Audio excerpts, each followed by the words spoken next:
How good are Arsenal Football Club? It's a perennial question, but one that has added gravity this year. Helping me explore it is the wonderful Turkish. Sir, welcome. Thank you for finding the time. Always a joy to chat football with you. And we're going to go straight in the deep end here, Turkish, right? Because I don't know if I've ever really been scared of Arsenal the way that I am at the moment. Like when I was a kid, certainly, but I haven't felt the way that I feel about Arsenal now for 20 years. That's genuinely true. There was a time when I was young. There was a time when we'd play you in the cup. No matter what we did, you would beat us. There was a time we played you in the league. No matter what we did, you would beat us. The ball would go through Kudicini's legs. Nigel Winterburn will ping it into the top corner. Silvino will ping it into the top corner. Kanu will score a hat-trick. And it felt like no matter what we did, you had an answer. Then it didn't feel like that. You didn't have a fear factor over us. I feel like I'm kind of reliving my youth again. You're brilliant, aren't you? Yeah, so good. And there's a lot that goes into that because I'm similar to you in a different way. You know, you talked about not being scared of Arsenal. I haven't believed in an Arsenal team in the Emirates era as much as I believe in this one. You know, I've believed before, especially the early years of the Emirates era, where, you know, the successful glory days were bleeding into the Emirates era players and, you know, history, heritage. But now I just look at the squad complete. I just look at where we are, the experiences we've had over the last few years. We've had every experience necessary, leading the way and losing it, being on the cusp of it, going all the way to the last day of the season and not just doing enough to get there, looking back at one or two results. You're absolutely right to acknowledge that, you know. Actually, mate, on that, I've been rushed off my feet today. I'm just going to run inside and grab a Huel. This video is sponsored by Huel. I'm always having to dart about between shoots, so having Huel Black Edition is perfect for me. I pre-fill my shaker with water and then just add a couple of scoops. Give it a good shake and you're away. Huel Black Edition contains all the nutrients that you need, including the right amount of protein, essential fats, carbohydrates, fibre, vitamins and minerals as part of a balanced diet. From just $1.79 per mil and 17 mils per bag, it's the perfect solution for me. And for you, I can make it even cheaper. And before I forget, Black Edition is an online exclusive, so don't go looking around the shops for it. You are only getting this online. You might as well use my link. It makes my life so much easier. I don't have to stress about what to eat during the day because I know I've got Huel for lunch. I'm always in London too, popping out of the office. It costs a fortune these days. Remember, Huel Black Edition, it costs $1.79 per meal. I used to constantly be buying coffees to pep myself up through the day, but Huel came to the rescue with their Black Edition. It contains vitamin B12 to reduce fatigue. So, invest in yourself, invest in your health. 10% off of your first order using my code RORY10 by clicking the link in the description or by scanning the QR code that's on screen right now. Thank you so much to Huel for sponsoring this video. So, Turkish, where were we? It reminds me of, and in a different way, because we won the league in 97-98. Out of nowhere, really, you know, Wenger's first full season and so on. But then United went on to do treble, 98-99. Yeah, you did a double, they did a treble. Three-peat. And it reminds me of that and what came after that. And I can only, you know, hope and pray that what comes after this, second, is reminiscent of what came after that period. Because after that period, it was a double. In 01-02, then it was the Invincibles in 03-04. There was two more FA Cups in 02-03, 04-05, and so on. So the success that followed the pain of finishing second in that era was the greatest era for me. So if we can replicate similar, I agree with a lot of what you're saying. But do you think we're being premature here, even bringing up the previous great Arsenal teams? Like, you know, I've seen a lot of people talking about, like, I don't think this is a ridiculous question, right? Which is testament enough to demonstrate quite how brilliant this defence is. But as much as I can ask a question and it not be ludicrous, which is a huge compliment to the current Arsenal team, the answer is only one thing. If I were to say, is this defence better than the Arsenal defence that George Graham formulated? The offside Arsenal. No. It's not. But the reason it's not, I think, is because it's not yet winners. If it were to win, do you think it could then genuinely be compared? Do you think there's a world where the famous George Graham backline could actually be compared and you could speak about what defence is better? Do you feel like the players that are playing at the moment are comparable to that great era? Quality-wise, yes. Some might argue that the quality is up, you know, in terms of what modern-day football requires. But it's the trophies. That's that's the tangible that makes all the difference here. You know, for elite to world class players, and from great to amazing eras. You know, for me, that's the big difference there. No, you're right, because you know what, I didn't know this until I looked it up. But you know the year that Manchester United won the treble, 98-99, Arsenal that season semi-final defeat. Yeah, FA Cup. but in the league they only conceded 17 goals that season. Yeah. So, but the thing is, that would be the record prior to Chelsea. Yeah. And you would talk about that defence being amazing. 17 goals conceded. That's Chelsea with 15.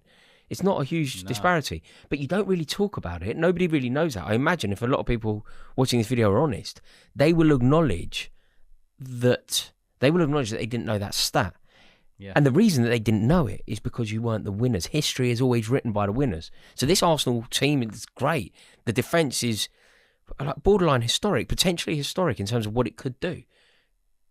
But it will count for nothing unless you win. 100%. Yeah, it's a nice time unless you win, and then it's great moments. It's history. It's what you tell your kids about, what your kids tell their kids about. Yeah. That's what matters. This is elite level sports. I know modern day people are infatuated with individual lives, and there's a certain celebrity status to a lot of the footballers that they didn't have 20-25 years ago.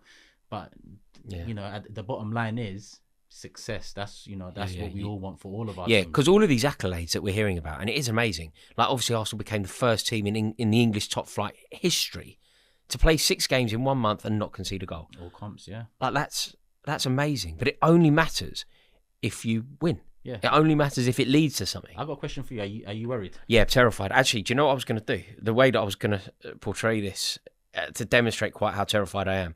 Because what I've had to start doing, and this is why I give Mikel Arteta loads of credit, because I've been very dismissive of Arsenal over recent years. Very dismissive. I wasn't scared. I was never really particularly concerned that they could beat us, let alone go on. Even when they did, I was never feared. I never feared them in the way that I once did.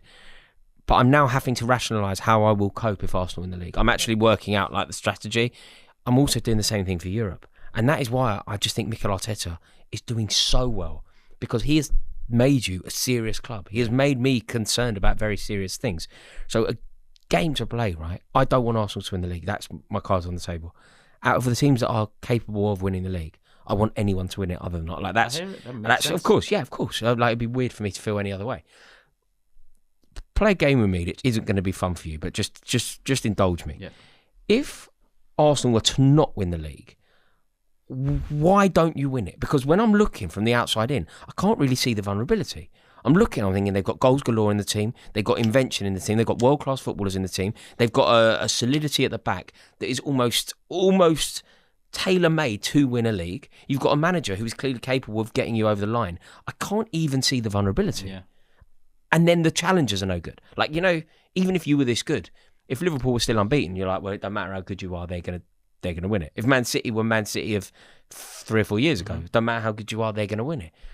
I literally can't even come up with a reason to say that you aren't going to win the league. Is there one? Is there a vulnerability that you're worried about?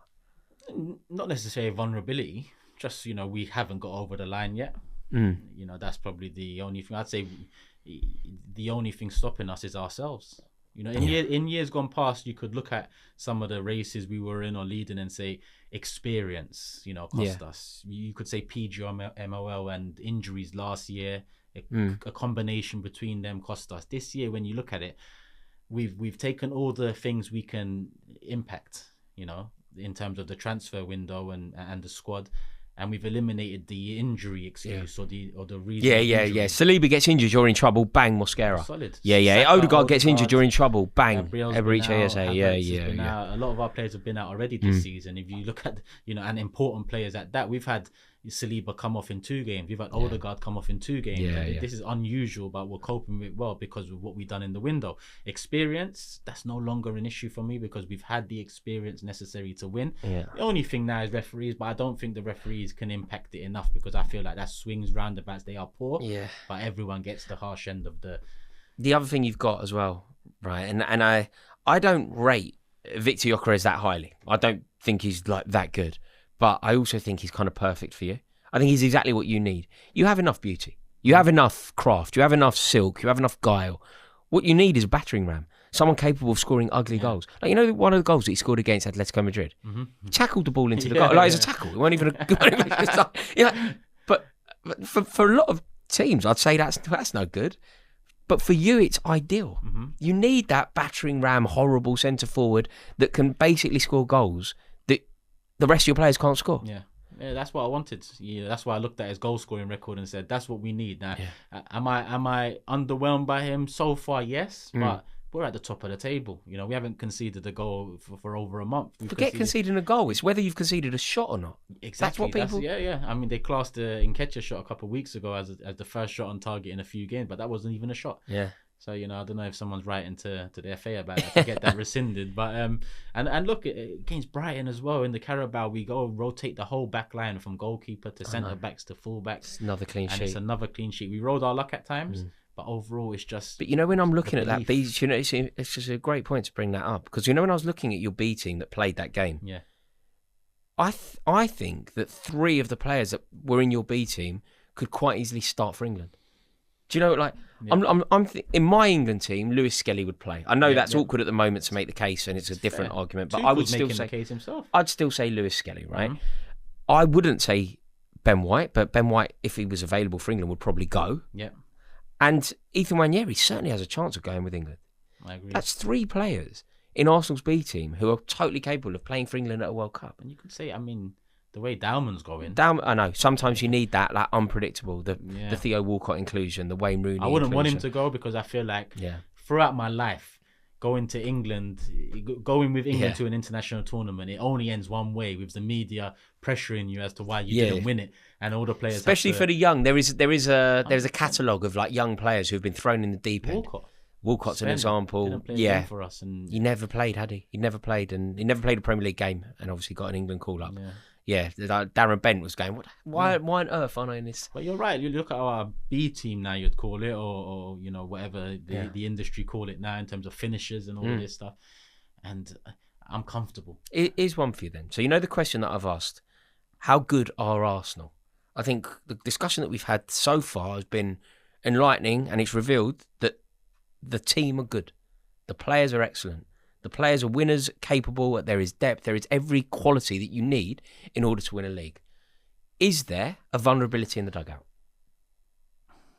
No. Annoyingly, I agree. No. And I'm one to hold my hands up and say, I'm worried about this, or I think this is a concern. It all looks good at this moment in time. And, you know, for me, we haven't even touched gear 4 yet. I think we're top in gear 3. I think we've conceded 3 and 14 in gear 3. Yeah. I feel like there's still a couple more gears, maybe 3 more gears to go in this side, which is the scariest thing about it for the opposition and the most exciting thing about it for someone like me. Yeah, I'd agree with that. Okay, then, are you good enough to compete on multiple fronts? Is that a potential problem? Like, on some weird definition, would you have been better off losing to Brighton? Nah, we're equipped. You know the squad, the lineup against Brighton, that is Carabao Cup for me. That's what I grew up on. I grew up on Wenger, giving the fringe players a Fran chance. Moreda. Yeah, with the youth players. A good mix, the fringe and the youth. And that's exactly what Eze was the only senior starting player in the lineup. So and he needs some minutes and form anyway. Exactly. Like the Wenger days, early days when we were winning titles and whatnot, when we did that in the Worthington Cup, Coca-Cola, whatever it was called at the time. The games would always be tighter because you've rotated a hell of a lot. The team is weaker because there's no chemistry there. Or it's yes, that happened against Brighton, but we got the clean sheet, we got the win, and valuable minutes in Ben White's legs, Hincapie's legs, Dowman, exciting yet again. Nwaneri gets a goal. That for me was the perfect Carabao Cup night. Mixed it up, and it gave me and a lot of Arsenal fans the note to say, we're going for everything. Nah, listen, that's optimistic, but that's what a big club needs to go for everything. You've been there with Chelsea. You do. The only thing that can happen is it hasn't happened with Chelsea. We've never really gone for it all. But you know the way that Liverpool went for it all, and you know what I mean. Like you can end up in a situation. For example, Liverpool being launched out of the cup. I don't think it was good news. Certainly not in the way that they did it. You don't want to be losing 3-0 at home to Pat. Of course you don't. But there is a positive to them being out of that competition. You at some point potentially end up playing Chelsea home and away in a semi-final. January, yeah. It's not ideal. Yeah. It's not ideal. Carabao Cup isn't the one we're chasing, but we've got the squad now to deal with it. I think Liverpool's squad that year, it wasn't nowhere near as packed as ours. Yeah. And to be honest with you, you look at our squad and you look at our attack in particular, no one's really shining. No. Everyone's doing their part. Everyone's doing their bit. Yeah. And defensively, if there's a concern, someone can step in. They have stepped in. Gabriel's been off. Someone steps in. Saliba's been off. Mosquera steps in. Ben White's been out. Timber's now in, and it's up to Ben White. Lewis Skelly. So defensively, we've got more than enough to cope with all competitions. In the attack, a couple more gears to go up. But it's scary that they haven't even, the attack itself probably hasn't touched gear 3. Just thinking about it, across the Premier League, how many Arsenal players are the best player in the league in their position? In terms of form. Mm-hmm. So, for example, David Raya is the best goalkeeper in the league at the moment. You could give an honourable mention to Donnarumma. Some would say that it's Donnarumma, but I'd be inclined to go with it being David Raya. Mm-hmm. Then you look at the back line. I mean, Calafiori is the best on his flank. This season, yeah. The two centre halves obviously are the best there, and Jurriën Timber is unrivalled in his position. Yeah. You then look at the midfield. That's where a little argument comes in with a Caicedo maybe, or. I still think you could quite easily say that the best midfielders in the league in their position on current form are the two. Certainly, Rice, Zubimendi. You could say that Zubi was up for the Player of the Month first month, so he's got a shot there. Rice has picked it up slowly but surely across the season. There's definitely arguments there. It's crazy, isn't it? And that's where obviously Arteta has done so well. It's taken a long while to get here, but now we're here. It's not about looking back. It's about onwards, upwards, and focusing on the They've done well. Do you know where the club have done well as well? There were times, and I'm the first person to admit that I said it. Yeah. There were times when I said that Arsenal can't continue with Mikel Arteta. I remember it was ages ago. I remember where I did a video. I did it in my old flat. It was a long, long time ago. And I woke up. I went to bed, and Arsenal had lost 1-0 to Burnley at the Emirates. Yeah. And I woke up early. And I'm like checking the news. I mean, he's got to be gone. Coming, yeah. There's no way that you can stay as Arsenal manager, losing 1-0 at home to Burnley, getting it wrong. The results hadn't been good. Tottenham were doing well, which always kind of feels bad from an Arsenal perspective. He'll be gone. Mm-hmm. And the board, the decision to persevere with Mikel Arteta, everyone involved in that decision, I think, deserves a lot of credit. Yeah, the ownership have been at the tip of my tongue ever since I've done content on YouTube. From my first interview on AFTV, I mentioned them. If there's one thing that they've done that has been good for the club, that's bringing Mikel Arteta in. Yeah. Now listen, at the end of last season, I was frustrated. I said, we've regressed. Some of his comments about the goals we've scored, the need for a striker not being as important as maybe us fans feel, it didn't sit well. And I thought, you know what, if we move on at the end of the season, so be it. They bring the next manager in who builds on what Mikel's created, because he has created something that was far different from what he came into. Yeah. But listen, the club stuck by him again. And I'm not a fan that's going to, apply pressure. Once the season starts, it's about full support and especially the window we had. Yeah. So now it's very much, listen, we're in a very good place right now, right? Very good place. 4 games ago, Liverpool were in a very good place. So it's still very early, but we must get it done. We all know this now, and it looks like we are going to get something done. Let's just do it now, because it's looked like that in the last what's the dream? Are you very realistic about it and say just the Premier League title, just win your first title of the Emirates era, just get that in the bag? Or are you a bit greedier? Can't be greedy right now, man. We've been starving for years, so I'll take the Premier League. That's the dream, to get that back. I agree. I think domestically you have to come back to the forefront before legitimizing yourself in Europe. That's just what I think. The ultimate dream is the champ. Listen, the dream would be the treble. Yeah, of course. No. In terms of like which one I've got my eye on. Premier League for me is the one I got my eye on, because that, in my opinion, bread and butter. 38 games. You're up against the best in the league, home and away, and once you do it, that platform, that success, that trophy under our belts, then my eyes are open to the wider European. It's a terrible challenge. It's a terrible conversation. It's a terrible reality, but sadly, it is a terrible truth. Arsenal are the best team in the country. There's no denying that. Mikel Arteta is getting it so right. The players that have come in have been perfect. The side that he has built is undoubtedly capable of winning a league. But fingers crossed they don't. Thank you all so much for watching this video. Really do hope that you enjoyed it. If you did, please give it a like. Please click subscribe. And make sure that you click the link in the description below. You will find a link to Turkish's YouTube channel there. Brilliant stuff. Excellent Arsenal content. Make sure that you check it out. Ta-da.